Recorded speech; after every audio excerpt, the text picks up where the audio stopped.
In the 1930s, Spain stood on the brink of chaos. After the fall of the monarchy in 1931, the Second Spanish Republic promised democracy and sweeping reforms. Many workers and farmers hoped the new government would redistribute land and improve their lives. But powerful institutions such as the military, wealthy landowners, and the Catholic Church feared losing their influence. Political tensions grew rapidly as strikes, protests, and violent clashes became common across the country. Spain was no longer simply divided by politics. It was deeply polarized between those demanding radical change and those determined to stop it. Everything exploded in July 1936, when a group of generals launched a military coup against the Republican government.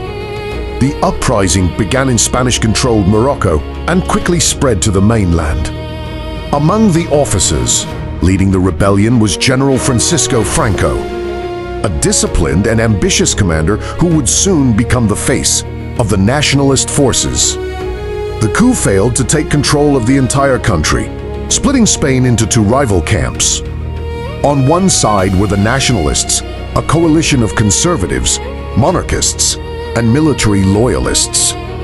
On the other side were the Republicans, made up of socialists, anarchists, workers, and supporters of the Democratic Republic. What began as a coup had now turned into a brutal civil war. The conflict quickly attracted international attention. Nazi Germany under Adolf Hitler and Fascist Italy led by Benito Mussolini sent aircraft, weapons, and troops to support Franco's nationalists. On the other side, the Soviet Union provided military aid to the Republicans.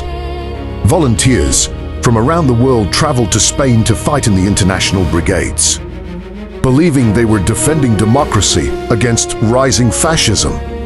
Spain had effectively become a testing ground for the weapons and strategies that would soon appear in World War II. One of the most shocking moments of the war came on April 26, 1937, when German aircraft from the Conde Legion bombed the Basque town of Guernica.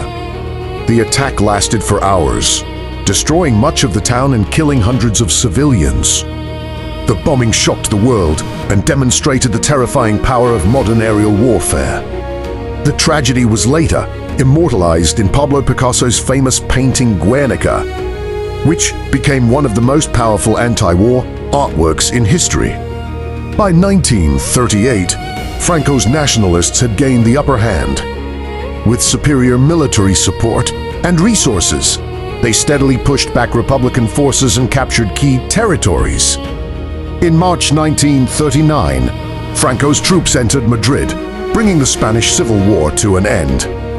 The conflict had claimed the lives of an estimated 500,000 people, leaving the country devastated. Franco established a dictatorship that would rule Spain for nearly decades. Political opponents were imprisoned or executed, and many Spaniards fled into exile.